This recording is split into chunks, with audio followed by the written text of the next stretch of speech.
Welcome to the Giorgio Says podcast. What is up, everyone? Welcome to another episode of Giorgio Says. This is the podcast.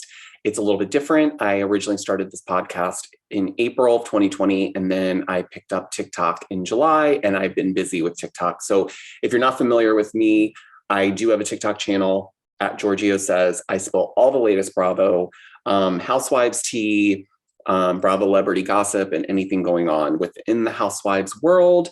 I commit to bringing daily news and updates on my TikTok. So if you aren't following me on TikTok, it's at Giorgio Says, and I post there daily, multiple times a day.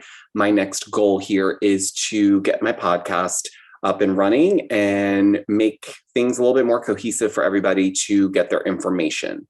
So before we get into today's episode, I want to also talk about some of the things that I've reflected on in the last year and where I'm at and what my vision for 2022 is. And I'm really excited because I've been brainstorming a lot of different ways to connect with you guys.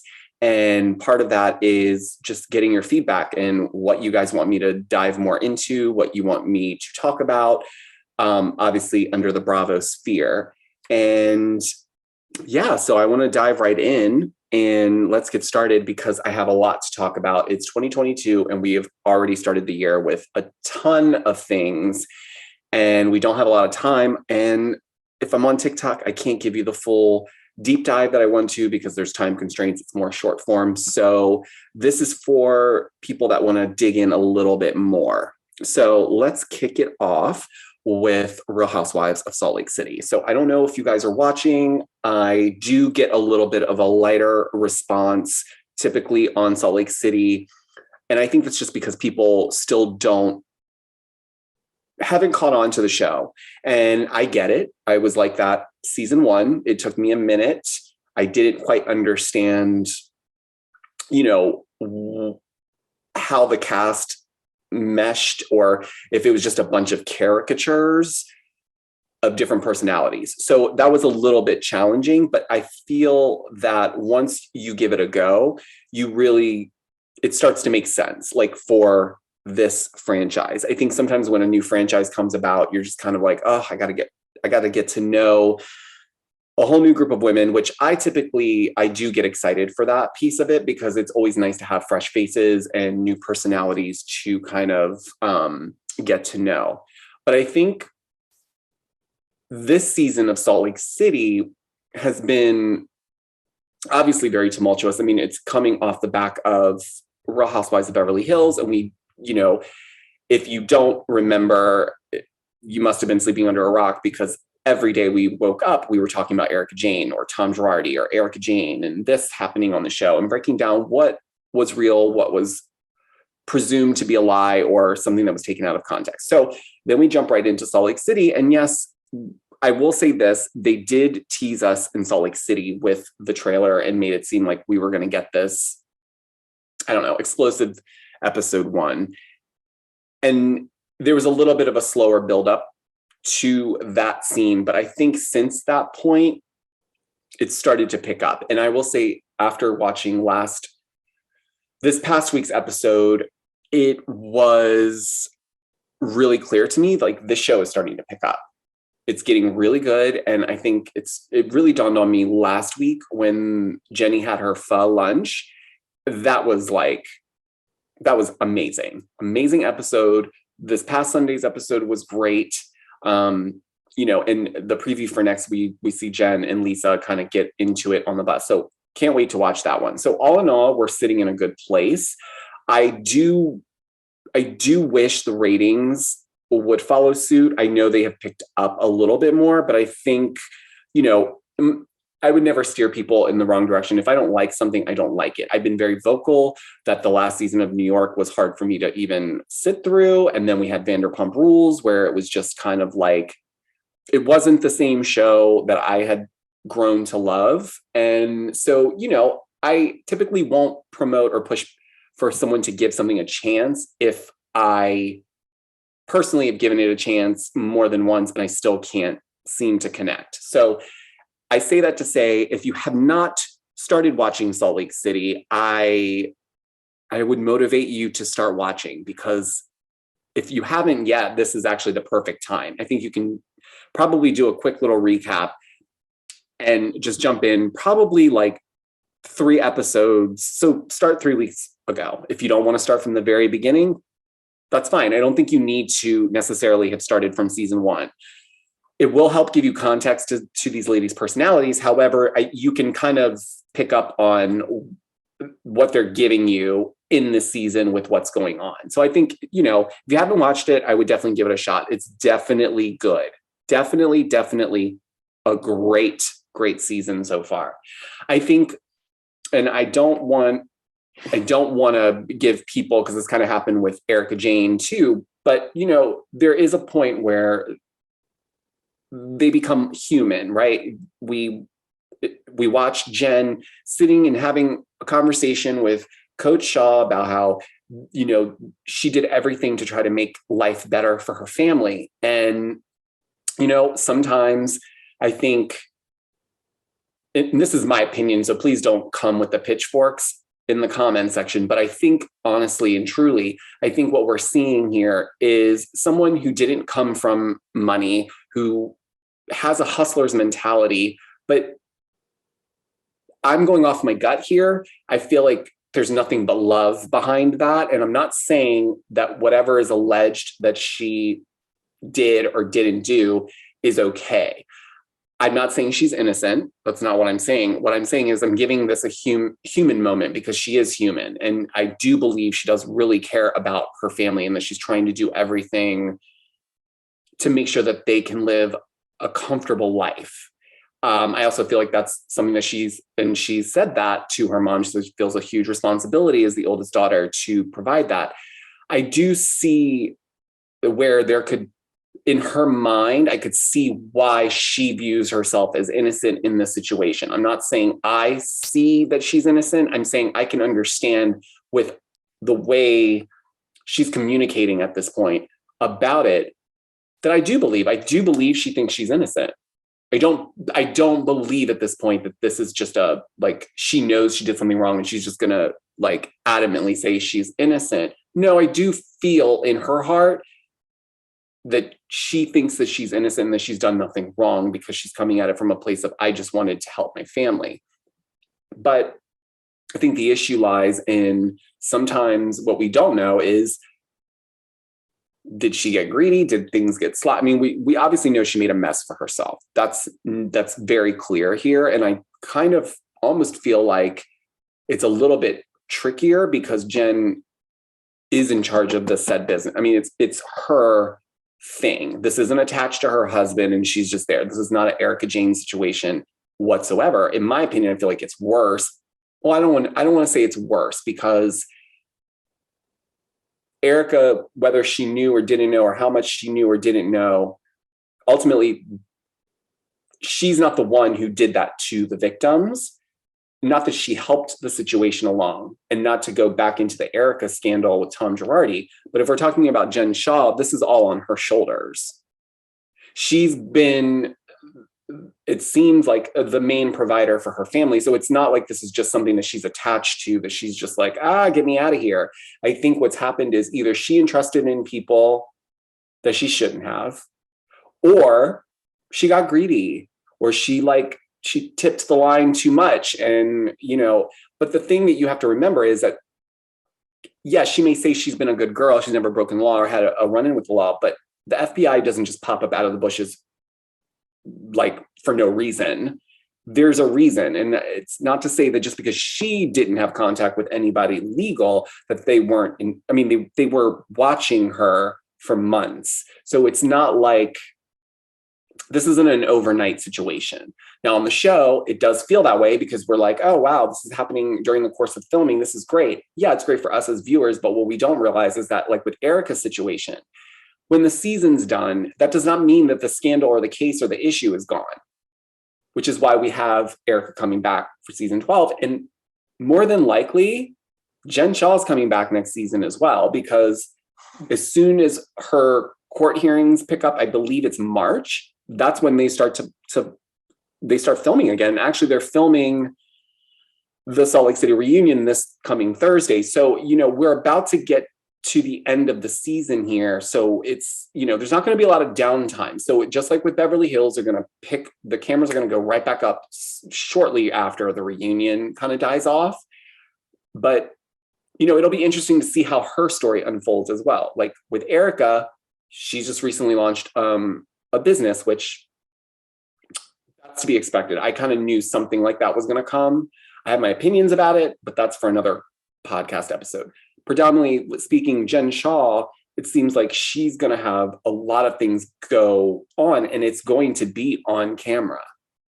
They've caught this at the very beginning of it, so they're going to make sure that they follow it, because this is a story that they know is going to drive ratings down the road. It's also a good buildup for the reunion. It's also a good buildup for the next season ahead. How will they tailor the storylines after that? I don't know, but I think what we will start to see is, a continuation of this story. So will we ever get resolved? Possibly, maybe. I'm not sure with Jen Shah's case, because I think that's going to be a longer situation. It may not. It may be something that's in and out and they figure it out and then they move on.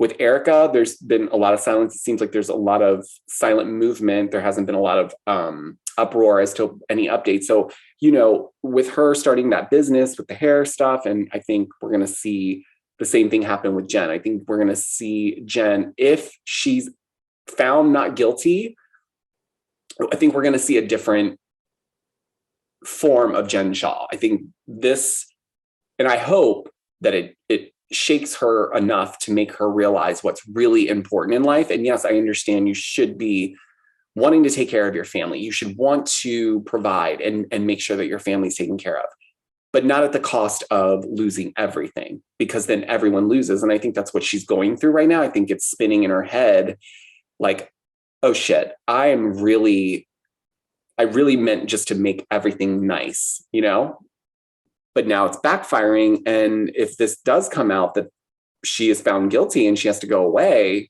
that's going to change the whole dynamic and structure of the family. And I think that that's what's setting in for her right now. And then the other question comes up, as I get a lot of comments and DMs on TikTok specifically regarding housewives like Erica and Jen Shah. Why are they going on these reality shows? Why are these women putting themselves out there when they have skeletons in the closet? And the answer to that sometimes people don't think it's going to be them that gets busted. Sometimes it even if they think, okay, sometimes, because I've heard this logic too, which I can kind of see it being, I still wouldn't gamble, but people are doing it, right? I've heard that people will say like, oh, well, sometimes people that have skeletons in the closet will purposefully go on a reality show to purposefully paint a different picture so that it doesn't seem like they're trying to hide something. You kind of see what I'm saying? Like almost like I'm going to pretend that I'm fully transparent about everything so that there's no reason to try to look into something, to try to like make something look better or to try to make something look not so shitty, if you will. Which I can see that logic, but then it's like, that's a big gamble, a big price to pay if you do all that and then it still comes out anyway, and then you look like a liar and that, that the scandal was going on in the background. So it's interesting, the decisions that some of these women make when it comes to, putting themselves out there and showing off the luxuries. Because obviously we're watching Housewives because we want to see that stuff. Obviously, we don't want to see, if it was about normal housewives, then it wouldn't be about the shoes and the glamour and the bags and the dresses and this and the parties. We obviously want to see that. The problem is that I think sometimes some of these women get on the show, and it's not just the women, it's the husbands too. The husbands just don't get the flack for it because they're in the background. But a lot of times it's the husbands in the women's ear being like, yeah, go for it. This will be good for us. We can really especially if the husband has a business or, they have their own business together. There's a lot of commingling, I think, when it comes to husbands and wives deciding, okay, we're going to rent these cars for the next 4 months. We're going to rent this house here.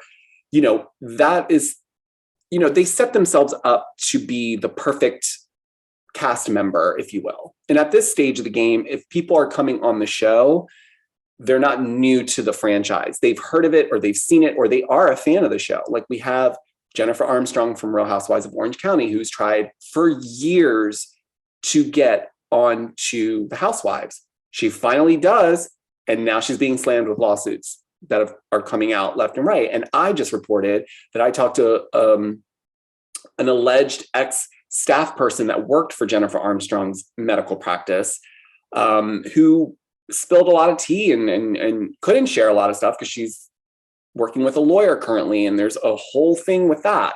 So, that's my point, and even with all that, Jennifer, to me, is not giving anything. She's not giving me any person. She's boring.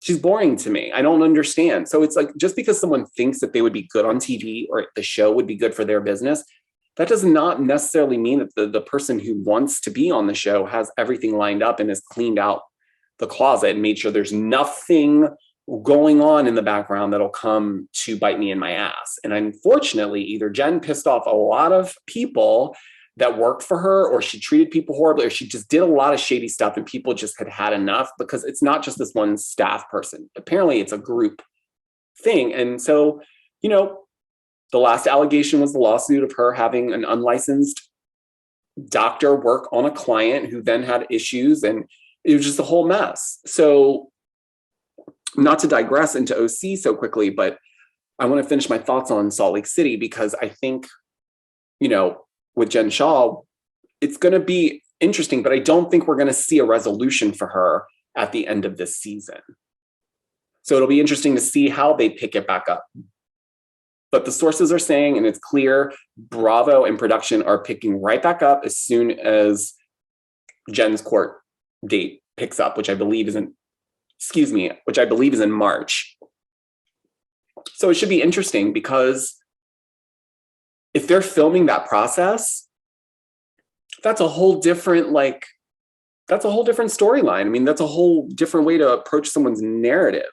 And also, it'll be interesting to see how Jen operates next season, knowing that now she's, being filmed in the middle of all this. Because I think at the beginning of this last season, when they started filming, obviously she wasn't thinking that. It was just another season.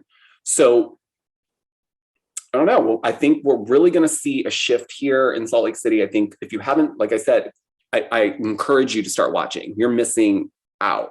Trust me. Trust me. Even if you don't think you'll like it based on just the Jen Shah, I promise you there's more than just the Jen Shah stuff going on, because and she is a part of a lot of conversation now, but there's other storylines going on. There's Mary Cosby and her church. That's I would say that's plotline B that's playing out at the same time. And then you have all these different dynamics. You have Lisa, and you have Whitney, and then you have Mary, and Heather, and then Meredith, and then Jenny.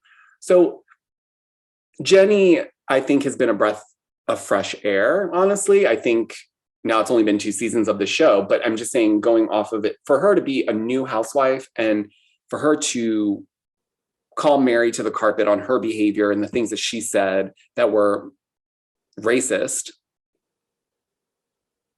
I think that elevates it more. And I think that's the type of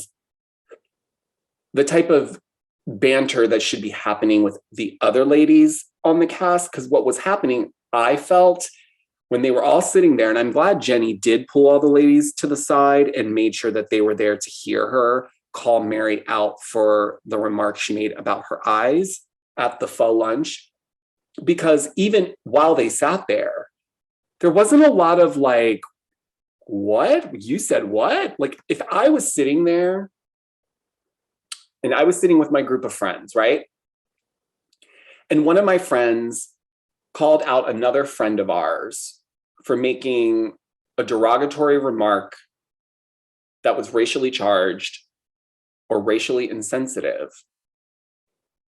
I wouldn't sit there silent and just be neutral, because I felt like I understand there was probably a lot of people that were uncomfortable for a number of reasons. One, probably like, oh God, she's literally going off on Mary, and Mary's not the one. That's why we all keep our mouths shut and walk away when Mary's going on her tangent.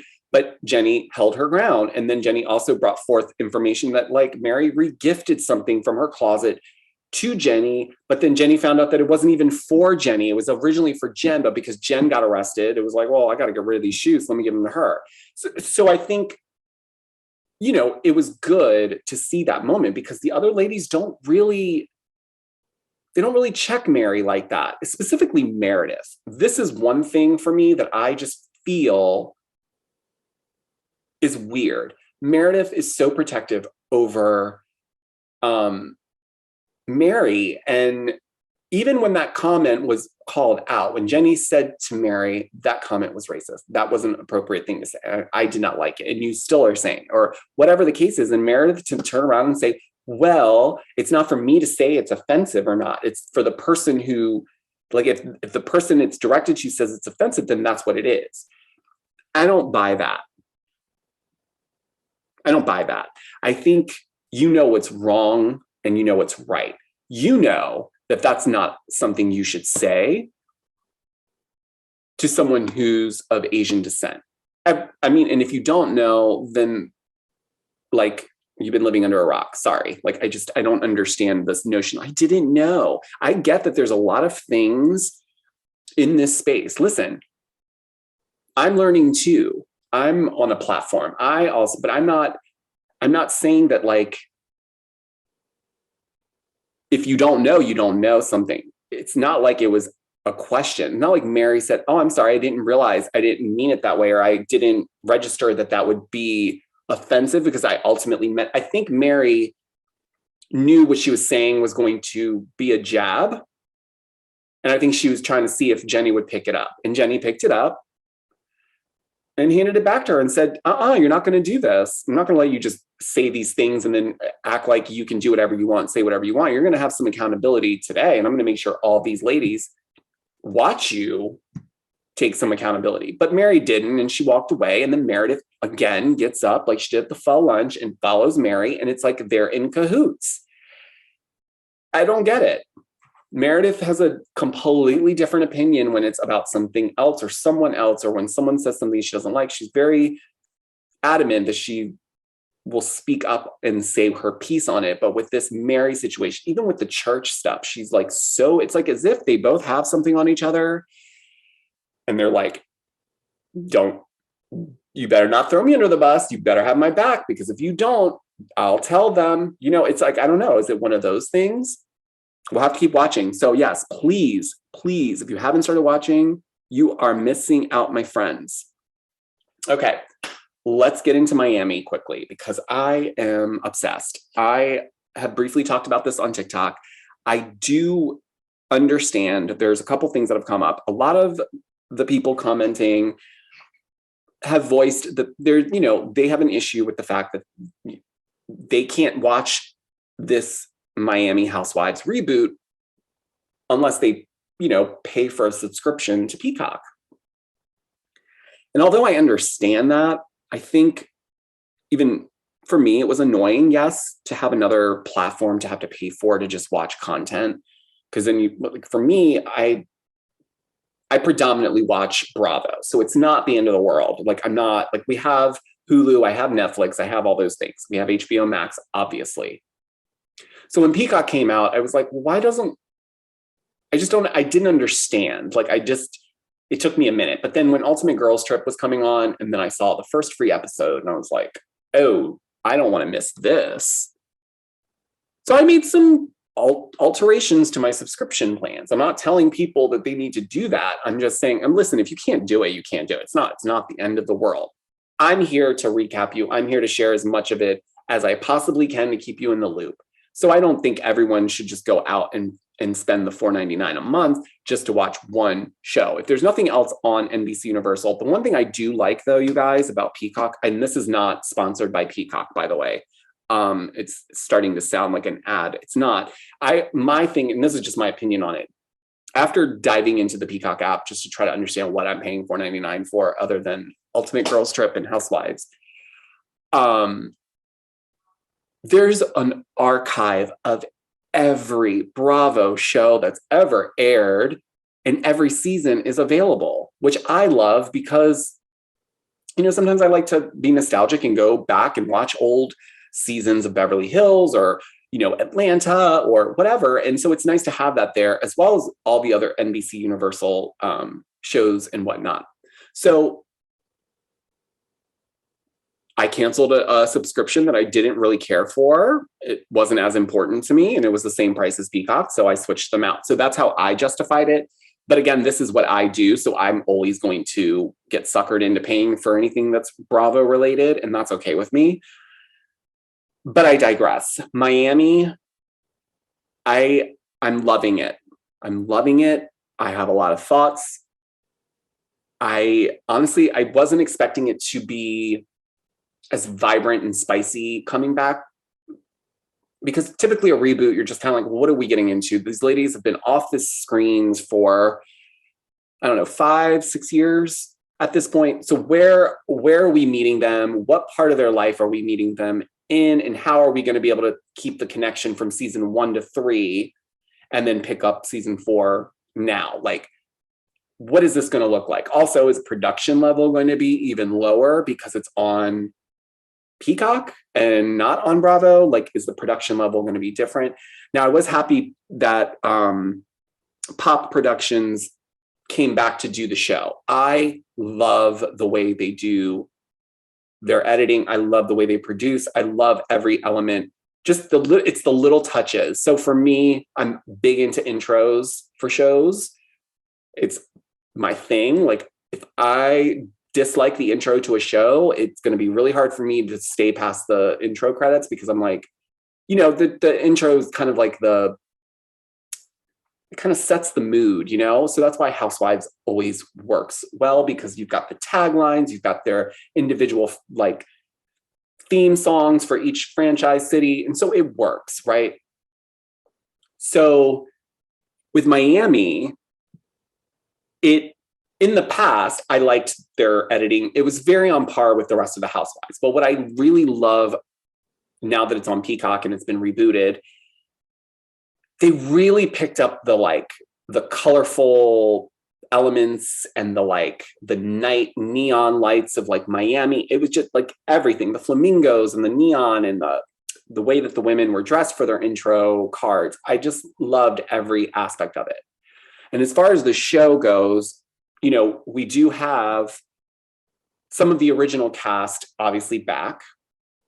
And then we have some new ladies. And I think that's also throwing people for a loop, because a lot of people didn't see some of the familiar faces they remembered from Miami when it first premiered. So yes, we have Marisol. Yes, we have Adriana. However, they're not full-time, which when I found that out, I was very upset. I was very upset because those women were the originals. And it's also weird because it's like the theme soundtrack for their intro is Adriana's song.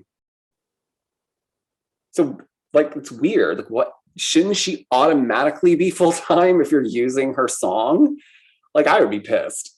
But nonetheless, I feel like she's a friend of, and so is Marisol, but I do believe they filmed just as much as the rest of the full-time cast. They needed to, because it wouldn't have worked if we didn't get as much Adriana and Marisol.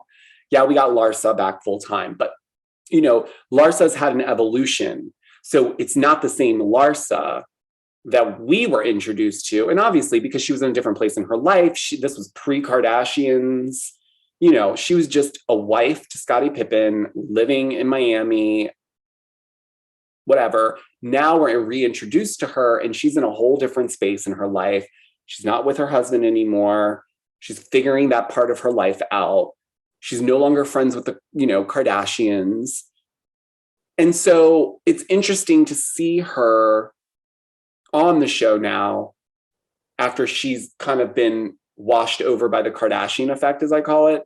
So it's almost like yeah, it's hard to not look at her and be like, oh, it's a little cringe sometimes because don't get me wrong, I think she looks fabulous. I'm not going to sit here and this is not about her looks. What I'm saying is the aesthetic, the vibe, if you will.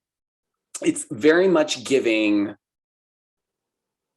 a wannabe Kim. I'm sorry, I'm going to say it. It is from the butt.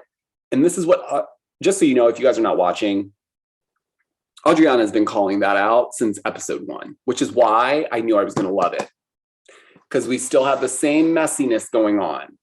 But it's in true Housewives fashion. It's not, they really stick to the formula that we all fell in love with in the beginning, which is, there's an issue, then you settle it, you have a conversation. There's nobody that we know of as of yet on Miami that's had any major scandals. I mean, I think the one big scandal on there was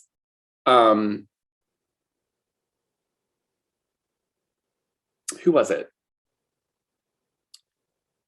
What scandal? Oh, when I think their biggest scandal was when what's her name? Why am I blanking on her name? I'll have to come back to it.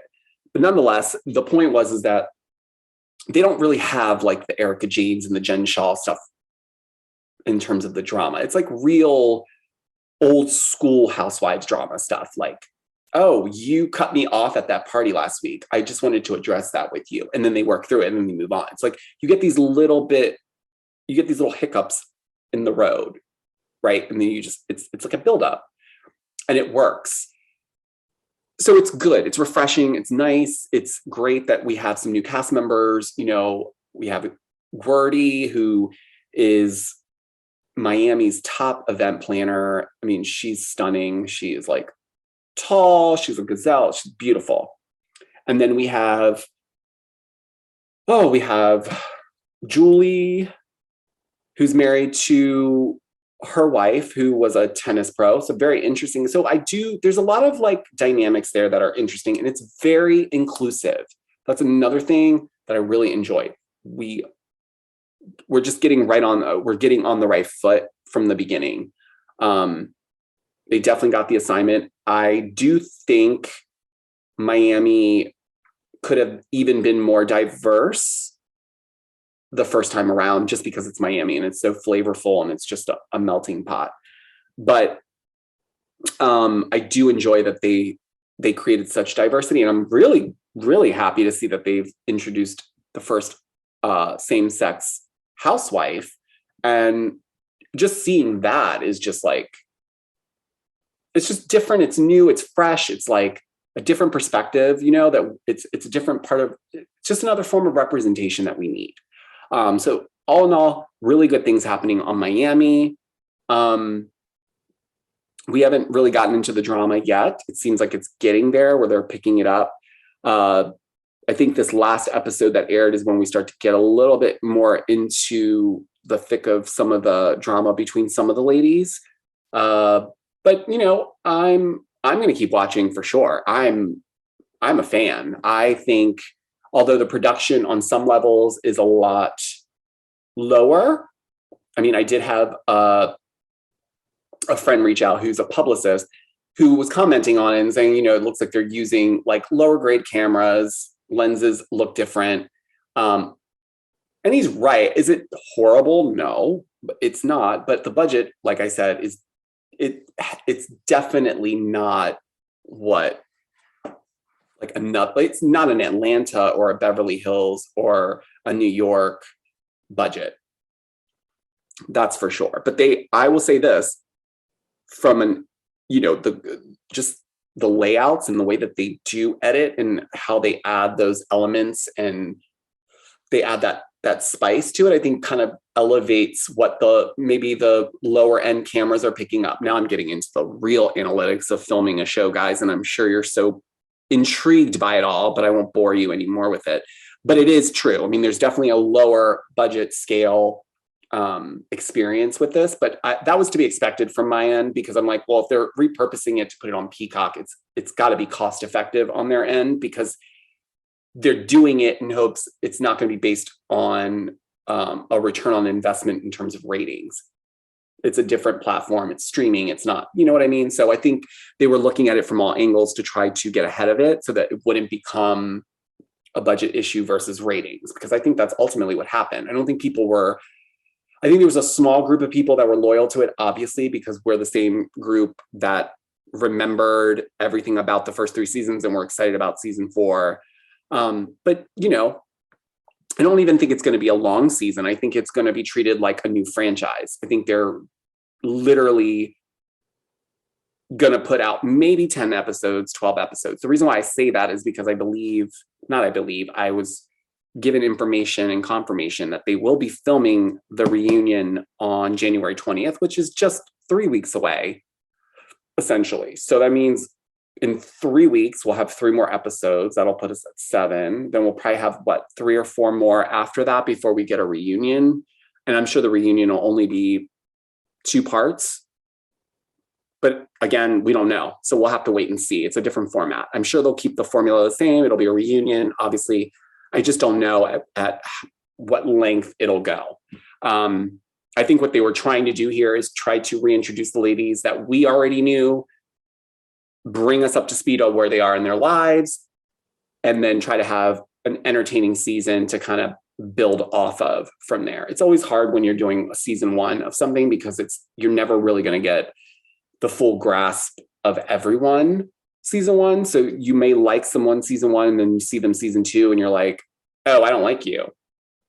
Or you weren't like that season 1. But sometimes that's what happens. You don't, it's just like when you date someone, you don't know them you don't know everything about them in a short period of time. You continue to learn about them, and that can change your view on whether you like said person or not. So same thing with Housewives. So that's Miami. And then just a couple little odd end things, just wanted to touch on because, again, yesterday, TikTok was going nuts. I got wind of a story that was posted on Radar Online. I know Radar Online is not the New York Post, everyone, but it is attached to the Bravo sphere, and they have been right sometimes. So, nonetheless, I was going on what they kind of put out in terms of Andy Cohen and his whole New Year's Eve situation and how he went on that rant and that he was, sloshed and, the backlash he was getting was not so much. And I think this is the part that I think even some of the commenters on TikTok don't understand is it's not about what he said. Because a lot of people are like, oh yeah, if you're from New York, you laughed at everything he said. And it's like, I used to live in New York, and I'm not saying I'm a full-fledged New Yorker, but I lived there for almost 4 years. And I can say that I totally get that he wanted to have a rant. And I understand that it's lighthearted. It's New Year's Eve. This is not a CNN covered news special, in the middle of a desert. It's New Year's Eve. It's New York City. He was just drunk and snowing. And if you guys don't know what that reference is, I'm not going to explain it on here. But what I will say is that a lot of people were upset that that was even brought into it because it's like an alley. It's like, come on. If anyone knows anything about anything, everyone allegedly knows that Andy plays in the snow. That's all I'm saying. And everyone got really pissed off. Like, why are you putting that out there? It's going to be okay. But no. So it was confirmed later. CNN came out. So I posted a story about it. And shortly after, CNN made a statement that said, although we did have, we gave him a talking to and we will be inviting him back next year. So I went back to confirm that that was the case. But, there's a lot of love-hate when it comes to Andy. And so it's literally almost in the middle. There's people that live and will breathe and die by anything that he does. And then there are people that are do not like him whatsoever. And they want him off of Bravo, and they want someone new, and they want someone different, and someone who isn't so egotistical. And, he's had moments where he's come off like a dick. and I don't hate him. I respect him, and I respect what he's done in terms of creating this, because if he didn't do what he did and start Housewives, then I wouldn't be here talking to any of you at all. So it's not like I hate the guy. I don't hate him. Do I think he's shady? And I mean, yeah, he's shady. Of course he is. He has to be. He started Housewives. The problem I have is that when people get so mad that nothing anyone does is ever wrong, it's like there's always an explanation for things. That's when it starts to get annoying for me. But again, I have a thick skin. So the comments, I do read the comments. A lot of people are like, don't read the comments. I read them. I read them because I want to know. I want to see what people are saying. Does it ever happen where someone says something outlandish? Yeah, but I block it. It has nothing to do with what I'm actually talking about. And you're just trying to be an asshole. FYI, I'm not even going to respond. I'm blocking you. That's it. Move on with my day. But if it's something regarding the content, if we have a difference of opinion on something, I don't get mad over that stuff. That's what I prefer. That's part of engaging. That's part of having this bigger conversation. And that's what I like about my specific platform, is that I don't want to just drop tea in your lap and then walk away. I want to engage you. I want to talk. So I'm a viewer too, and I want to talk about it. The only difference is I may have a little bit more of an insider connect in a lot of these franchises and these shows, because maybe I'm friendly with producers here, or I know Housewives on this show or in this. So, but that's over a span of 12 years. So that's the only difference. And I think that adds to the conversation, but by no means am I'm not mad if someone says, like, if I say, oh, well, Jen Shaw is innocent or whatever, and someone came in and the whole comment thread was like, I disagree, and this is why, and you're delusional. Okay, great. I want to hear why you think that. So with that being said, I just wanted to kind of cover those things. We're in the new year. I want to talk about a couple things I'm working on, I'm really excited about, and I want your thoughts on it. So, working on doing this podcast for you guys. And then I want to do something else that I'm working on, but I don't want to talk about yet because I don't want to jinx myself. But this podcast is going to be something that I really want to build on. And I'm really going to start trying to get people on. I want to interview people. I want to interview, obviously, people from Bravo. I want to interview other people that talk about Bravo. I really want this to be something great for you guys. And this will be on my YouTube channel. It's going to be free.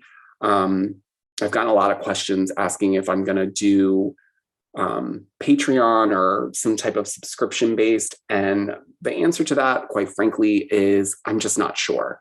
I don't think I'm in a place yet where I would even be thinking about something like that. So I wouldn't worry about that. I'm not going to add another subscription to your plate at this point. And even if I did, it would be for something that I invested, something that I invested a lot in, whether it's financially, energy, and things like that. And I need to justify it. But it wouldn't be like, oh, like a podcast. Sometimes I do get annoyed with some creators where you can't even hear the whole podcast unless you subscribe or pay the money. And it's just like, but I don't want to do that. So if I don't want to do that, I'm not going to charge people to watch my podcast. That's ridiculous. I think that's the whole point. But what I can do is I can use this platform to build into something greater for my audience that they would, I don't know, pay a $1.99 for.